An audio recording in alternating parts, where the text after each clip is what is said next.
Ladies and gentlemen, boys and girls, children of all ages, welcome back to another episode of Joe Patrick on Football, brought to you by 92.9 The Game. My name is Joe Patrick. I'm the station's insider for the Atlanta Falcons.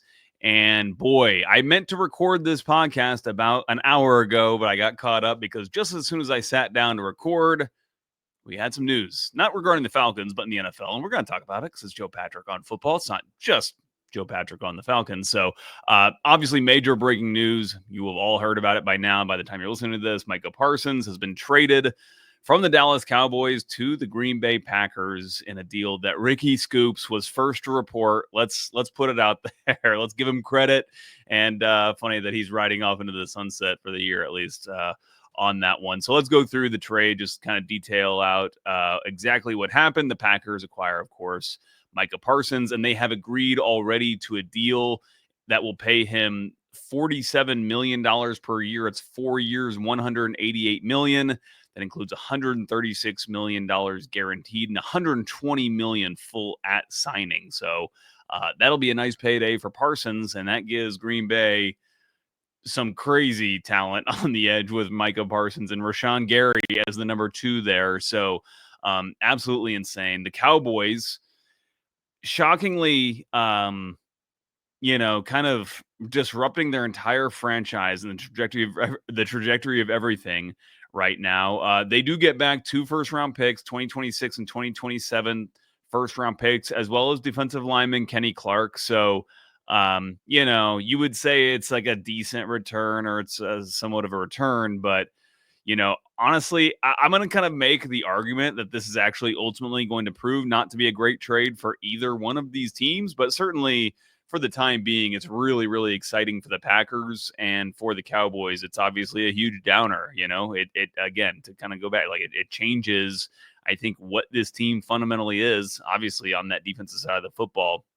But I did a little bit of research, and I did want to go into the fact that when in the history of the NFL, when teams trade away 2 first-round picks for a player, not for a higher pick that becomes a player, because that has happened quite frequently to great success, whether it's the Falcons with Julio Jones, Patrick Mahomes is acquired that way. Many, many great players have been acquired that way.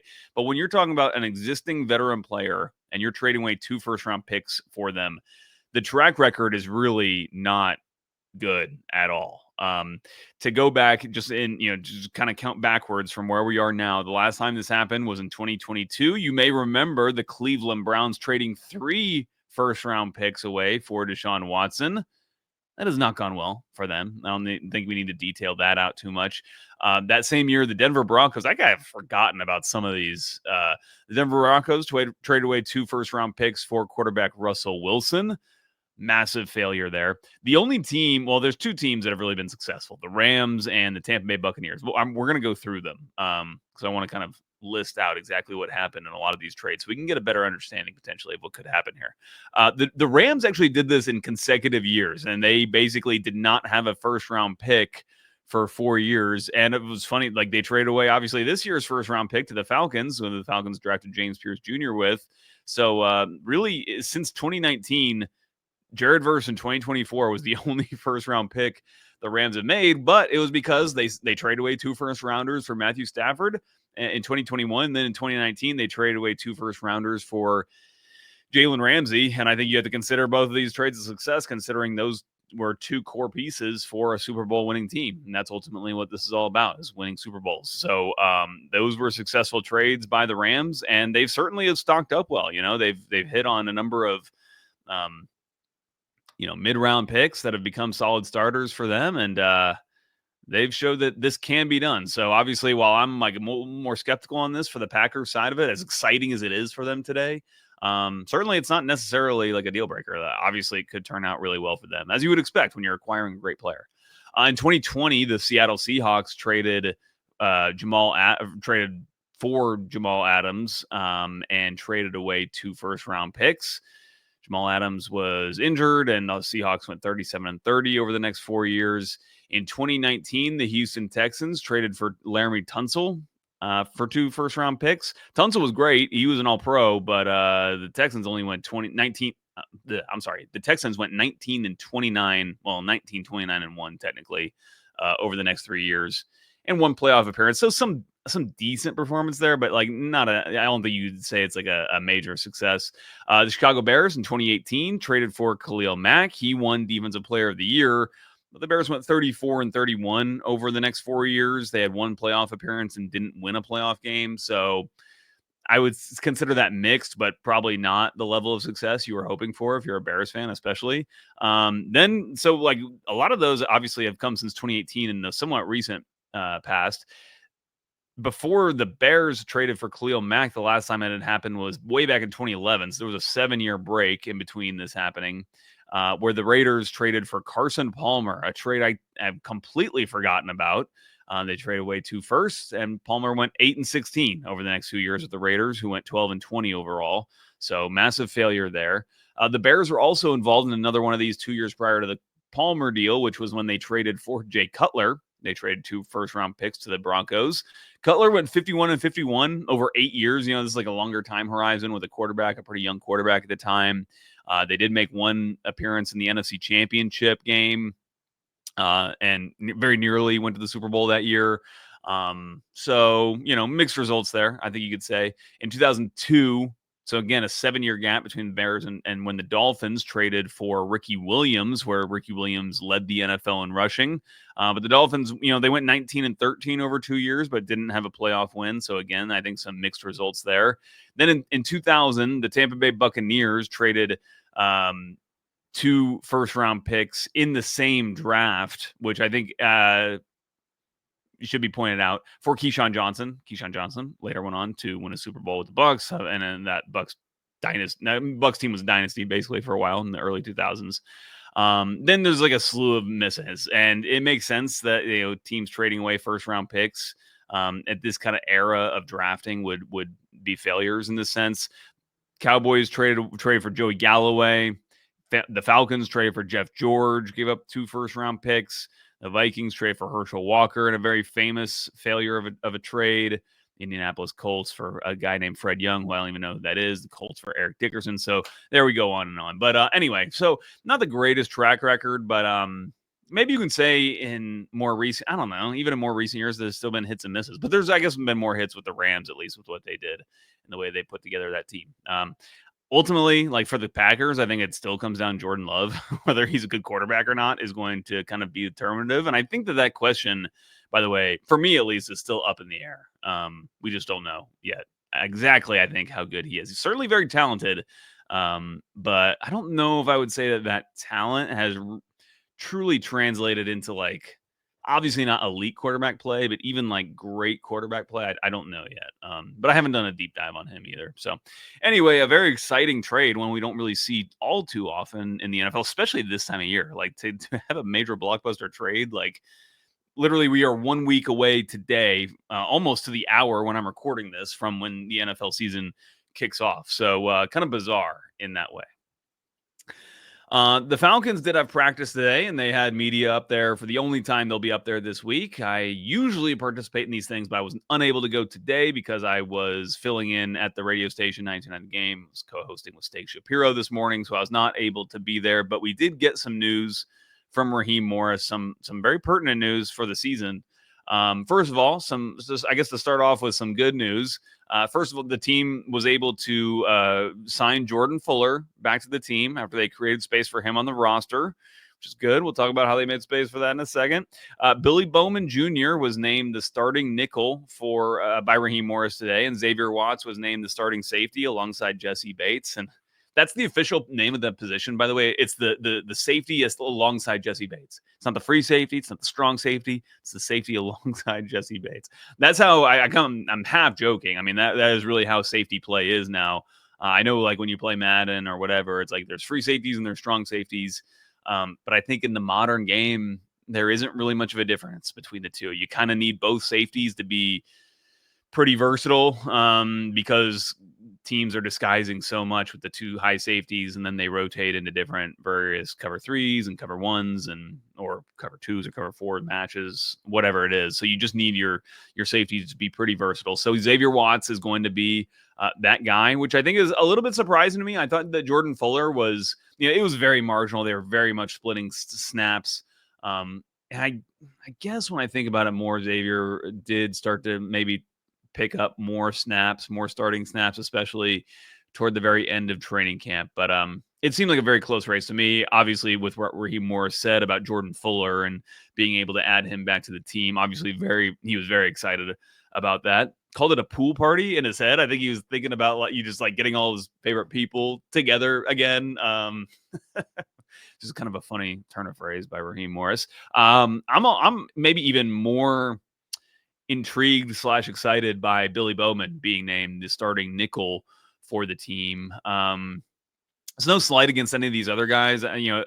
D. Alford is obviously such a lightning rod for fans. I know a lot of you guys watching this probably really don't favor him whatsoever, considering the year he had last year, and it was a terrible year he had last year.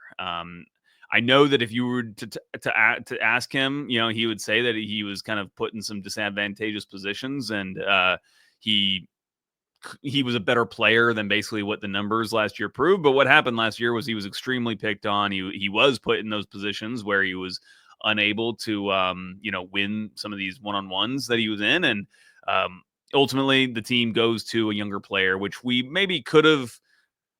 Well, we've been saying all along that we thought the team wanted these rookies to take on the mantle of being these starters in the system, and certainly with how the team talked about Billy Bowman after they drafted him, they clearly had a plan for him with his style, his attributes, and who he was as a player and a person, and how he really fit into what Jeff Ulbrich wants out of that nickel position.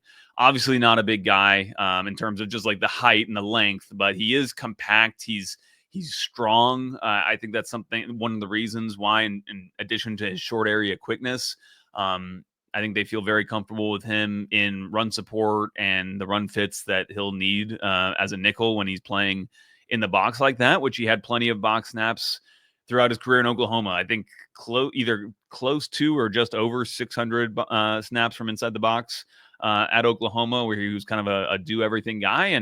And both Billy Bowman and Xavier Watts were, very prolific with regards to the turnovers in their college careers. And I think that it makes sense to start these guys, considering that's kind of what you want and hope this defense is this year. I don't think anybody's under the illusion that this defense is going to, keep points off the board consistently or keep teams from moving the ball necessarily. But I do think that what they hope, they being fans, media, well, I don't know about media, but fans and certainly the coaches, the coaching staff, and the players want this defense to be one that is dynamic and can take the ball away and make plays, make game-changing plays, whether that's, sacks, pressures that force bad throws, and potentially pressures that force bad throws that are then being caught by the likes of Billy Bowman and Xavier Watts and Jordan Fuller, maybe, and AJ Terrell and all these guys. Jesse Bates, of course, we know he's going to get his fair share. But obviously, Billy Bowman's one of those guys they had a lot of confidence in, and I've liked what I saw from him, just generally speaking, at training camp. And he, I thought actually he was starting to stake his claim to the starting nickel spot earlier than Xavier Watts was to the starting safety alongside Jesse Bates' spot. So not necessarily surprised by it, but I am excited that Raheem Morris was as clear as he was as well with the announcement of just like those guys are the starters in those positions. They're not trying to hide anything for strategic reasons like they tend to do, especially with the injuries. So yeah, that's all good news. And now we have some bad news, which I'm sure you guys also already know about, but Bralen Trice unfortunately suffered a recurrence of an injury that held him out of all of last season in the knee. Did not sound good the way that Raheem Morris was talking about it. They have placed him right now on the short-term IR, which basically means he's eligible to return after he misses 4 games, which in this case would be after the team's Week 5 bye. But I would say with that in mind, it did not sound great from Raheem kind of talking about that being the best case scenario. And he will have a procedure, it sounds like, to go in and examine the extent of the damage. None of that sounds good. Of course, like they didn't need to necessarily put him on the season-ending IR. Again, they're calling a recurrence of what happened last year, which was a season-ending injury. So right off the bat, to me, that speaks of like we're talking about like season-ending level caliber injury potential here. And if they're going in there, if he's having a procedure just to examine the extent of the damage, to me that sounds pretty bad. None of this sounds good, frankly, for Trice. And it's not good for the Falcons either, considering the edge room. They did not keep Khalid Kareem on the 53-man roster, although they have him on the practice squad. And we're going to go through that practice squad here in just a second. But I always thought that Trice was like one of the better, stout run stopping edges that you have, like a strong edge basically. Now you've got Leonard Floyd, Arnold Ebiketie, and then the two rookies, and Jalen Walker's, I would consider him as kind of like one of those run stuffing edges. Like he's a stout guy. I'm really loving the way I've heard reported that the Falcons coaching staff have described his physique as a Teenage Mutant Ninja Turtle, which is great. He's got these like, he's got these long arms, but he's like thick. It really, if you see him, and after I heard that, I was like, wow, that makes a lot of sense. But I think Bralen Trice had a role to play for this team on the edge, and it's just very unfortunate what happened. And I hope that he's not out for the year. But I think if he is, then I do think we will see Khalid Kareem probably signed to the 53-man roster, because I would think that they would be very hesitant to lose him at this point, given what he can offer to that group in terms of like the attributes and traits versus the other guys when they don't have Trice and they can't rely on Trice. So we'll see, but I would not be surprised if this turns into a short-term IR, goes to a season-ending IR. That sounds like it is on the table at this point in time, and they just don't know yet, so they're not going to obviously push it to that extent. So with that out of the way, last thing I want to do today is just kind of walk through the practice squad. Obviously, you guys probably know at this point who's on that practice squad, but I just want to kind of go through the names and give you some insight or whatever I think basically about some of these players. So let's get to it. First of all, I'm just running down the list that the Falcons posted on their website a couple days ago, or yesterday maybe it was. Chris Blair, wide receiver. Not surprising at all to see him. Maybe the only surprise with a lot of these guys is the fact that the Falcons were able to get them back. But I think that what this year, and it seems like it's a reminder every year, is that you're usually going to get your guys back. Like a lot of the players that you're worried about losing to the rest of the league, they would have to go into a different team. First of all, a lot of them would need to get signed to their 53-man roster. So that would be a roster space that somebody else would have to have open and willing to sign one of these players.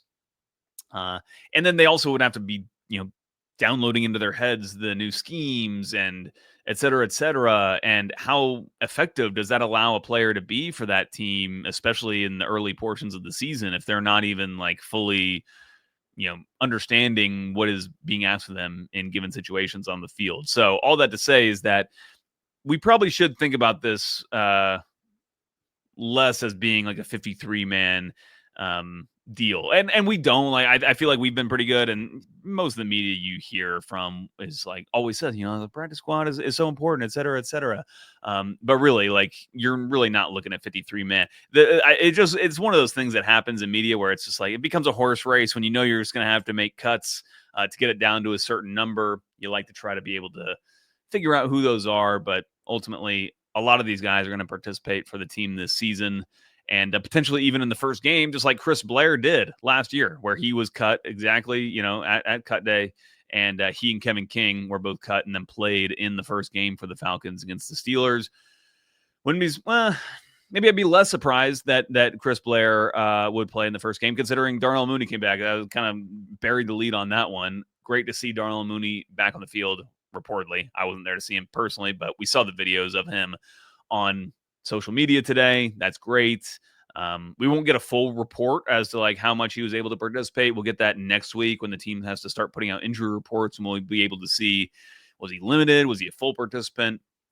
I would have to imagine he was limited in some way today, just considering it was his first time back out on the field. But seems like great news for his potential availability for Tampa Bay. So anyway, I thought that if he was out, then Chris Blair could very well be playing for the team on Sunday. Considering they kept 7 receivers, seems less likely that Blair would be used this week, but certainly a player that they really like and had a really good preseason. Kobe Bryant, I know, like, maybe the most popular player on the team at this point. Like, you guys are nuts. You guys are crazy about Kobe Bryant, man. I guess he's got like a big social media game. But like, it's weird. He played for Kansas and he was good, but was an undrafted free agent. I don't need to go through his bio. And listen, like he seems like he's got great potential. Looked good when he got in and started getting some reps for the team. He seemed like he was rising the ranks pretty quickly, considering his standing when he came in, was able to get off that whatever the injury designation that he had to start camp was. I forget the name of it, the non-football injury list. And then unfortunately suffered that soft tissue injury. I think it was a hamstring, something that ended his camp prematurely. But back on the practice squad, and I would be pretty surprised if he does not play for this team at some point this season. Dylan Drummond also back on the practice squad. He was on the practice squad for most of last year. Not much to say about him. Just kind of to me, he's kind of run-of-the-mill depth. Not to disparage these guys, but to me, a lot of his production in preseason, at least, was kind of on like shorter routes, like not doing a whole lot too special. Joshua Gray, a developmental offensive lineman who I actually had on my 53-man roster just because I figured they would value the developmental piece and put less value into some of the existing veteran reserve offensive linemen that they currently had. I think maybe I'm just wish casting in some of these things. Mike Ford being another one of them, but Joshua Gray sticks around as that developmental center potentially down the line, but currently is, played a lot of guard for the team in preseason. Ronnie Harrison, he's still listed as a safety on the team's website, although the team clearly sees him as a linebacker and wants to develop him as a linebacker, and is maybe a good developmental project in that sense to be one of these, pass coverage-esque linebackers. He's kind of tall too, kind of has some of those same physical characteristics as like a Divine Diablo. So potentially interesting developmental player there. CJ Henderson, cornerback I had on the roster as well. He's looked really good since he came into camp, but he's only been in camp for about a week and a half or 2 weeks before cuts had to be made. So didn't really get a ton of time to show exactly what he could do. But another guy I would be very surprised if he's not playing for this team relatively soon, to be perfectly honest. And we'll see what happens with that cornerback room and how it shakes out, because they also kept that one pretty big as well, although there's at least one guy in there, and Mike Ford, who's, again, kind of purely a special teamer at this point. Khalid Kareem, we mentioned him earlier, but he's on the practice squad. Wouldn't be surprised to see him ultimately signed, depending on what Bralen Trice does. Had a little bit of a debate on X yesterday with Aaron Freeman, from Locked On Falcons, who I just went and joined his podcast somewhat recently. I can't remember. I think it was earlier this week on Monday. We were kind of getting into it a little bit about Khalid Kareem versus D'Angelo Malone. And it's kind of funny. Sometimes I think you have to step back and say, like, yeah, we're like in a debate over like who's the 53rd best player, or who's the 53rd man on this roster, when is the difference between the 53rd and the 54th man really all that different in terms of ability or in terms of availability, like how much they'll be able to play? Like the Falcons, like the 54th best player for the Falcons, they will elevate him as often as they need. And if they need to sign him, they probably would at that point. So I don't think there's that much of a difference. And just like the 53rd man, like D'Angelo Malone, let's say, is on the verge of basically getting released at any point if the team needs somebody from the practice squad. Nick Nash, another receiver, the third receiver, makes it onto the practice squad. Good to see. Thought he really was coming on late in camp, which can tend to happen with some of these, young receivers, especially Nash, who is not super experienced at the position, having been a former quarterback. So good to see him. And I thought it was interesting. He was catching some more like downfield passes, especially in that last preseason game, where a lot of his college production was kind of on the way we were talking about Dylan Drummond, some of these shorter passes and running after the catch and that kind of thing. So not really doing a whole lot of stuff you would expect an NFL wide receiver to do. And I think that's one of the reasons why he needs to develop a little bit more on the practice squad. Brandon Parker on the practice squad as well. He's going to, Raheem Morris named him as being one of the players who's in the running to start at right tackle. With Caleb McGarry obviously out and Storm Norton unavailable. Raheem Morris said it was going to be down to Elijah Wilkinson, Brandon Parker, and the rookie Jack Nelson. And, the answer between those three is obvious. The team has obviously been busy also trying to sign some other guys, Ryan Hayes, Michael Jarrell, being some other tackles they've brought in, but Raheem Morris is not even counting them as kind of part of the picture in being able to contribute in this immediate, 1 to 2 weeks at least, start of the season, because there's just too much for them to onboard at this time. So it's really down to those 3 players. He also left open the idea that he said that they considered Matthew Bergeron for right tackle, and basically are still considering him at right tackle. It sounds like they're not going to make that move right now, but I think that, they'll see how things go basically, and then, they're not closing the door on that potential option, which I thought was interesting for him to say. But again, that could be part of the strategic game and trying to, make Tampa have to prepare for any number of different players they might have to play against. But Brandon Parker stays on the practice squad. He was losing time as preseason went on, and not in a good way. Like he wasn't losing time and like he's getting out of the game earlier. He was getting into the game later, which doesn't signal good things for him. But we'll see. Josh Simon, a player who's not really been talked about much, a UDFA tight end out of South Carolina. He makes it on the practice squad. So the team kept 4 tight ends, which included Felipe Franks, kind of surprisingly, although Franks was coming on towards the end. And Joshua Simon, another developmental player who, depending on what happens with Kyle Pitts, if the team and Pitts do decide to part ways after this season, which he is out of contract, but the team, if he has some amazing year, the team could franchise tag him and keep him around. But Simon would be, some quality, like a quality prospect, basically, to keep around for next year. So I wouldn't expect him to get poached or anything. In fact, the team could end up releasing him at some point, but then inviting him back to training camp next year. Easton Stick remains on the practice squad. Of course, we had him on our 53-man roster, but the team didn't see the need to carry him, and rightly so, after they were able to get him back. Kentavious Street, a player that many thought would be on the Falcons 53-man, also back. Very quality depth there on the practice squad for the defensive interior. And then Carlos Washington Jr., a player who's just perpetually, seemingly, on this Falcons practice squad. Has basically been on it for going on 3 years now. And, tough for him. He had the injury, and then, Nate Carter kind of busted out, showed his attributes with the speed and the burst that he had. And it results in Carlos Washington kind of reverting back to the practice squad. But I want to assure everybody, when he runs in practice, like when he's been healthy, it's one of those ones where you're like, oh, who was that? Like he really kind of runs, especially that outside zone. He attacks that line and attacks the hole and really, really commits to what he's doing. It's impressive to watch. So I want to give him credit there, give him his kudos. And then also the team signed Lenny Craig.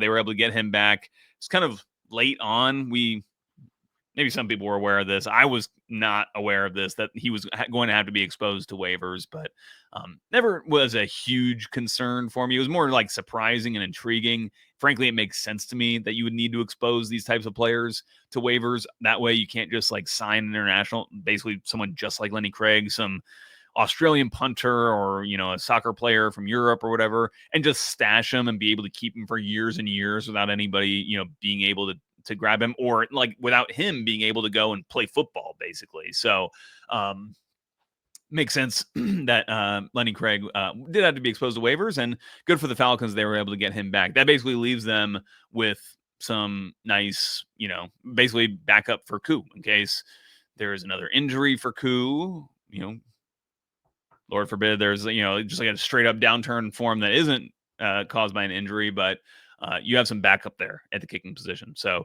that's great. Should also mention Carter Warren was another guy that the Falcons were able to add to their practice squad, another tackle. So they've got several tackles now to look at. I think what's probably going to happen here is that they'll let these guys kind of bed in and assess them, and then probably move on from at least one of them at some point here. I don't think they're all necessary to have at this point in time, and especially when Storm Norton is able to come back after the bye, then you can really kind of move on probably from at least one of these guys, but we'll see how that develops. But there you go. There's my thoughts on the practice squad. Pretty much anybody that they wanted to get back from who was in camp, they could, which was great. And we're getting really, really close. In fact, really excited. Next week we get to get back up there we get our injury reports. We get, the coordinators, preparing for Tampa Bay. And then we finally get on Sunday an NFL football game at Mercedes-Benz Stadium again, a big one, one with major implications for how the season's going to play out against the division rival Tampa Bay Buccaneers, where on Steak Shapiro's show this morning, I predicted both the Falcons and the Bucs, I think, are going to make the playoffs. That's my prediction. I don't know who's going to win the division, but I think they're both going to be pretty good. And I think that these other teams, one of the reasons why both these teams can make the playoffs is I think both the Panthers and Saints are going to, I think these teams are going to be able to beat up on those two teams and, make some hay. So anyway, we'll get out of here. Thank you guys for listening this week. We'll be back next week with more. So stay tuned and we'll talk to you soon.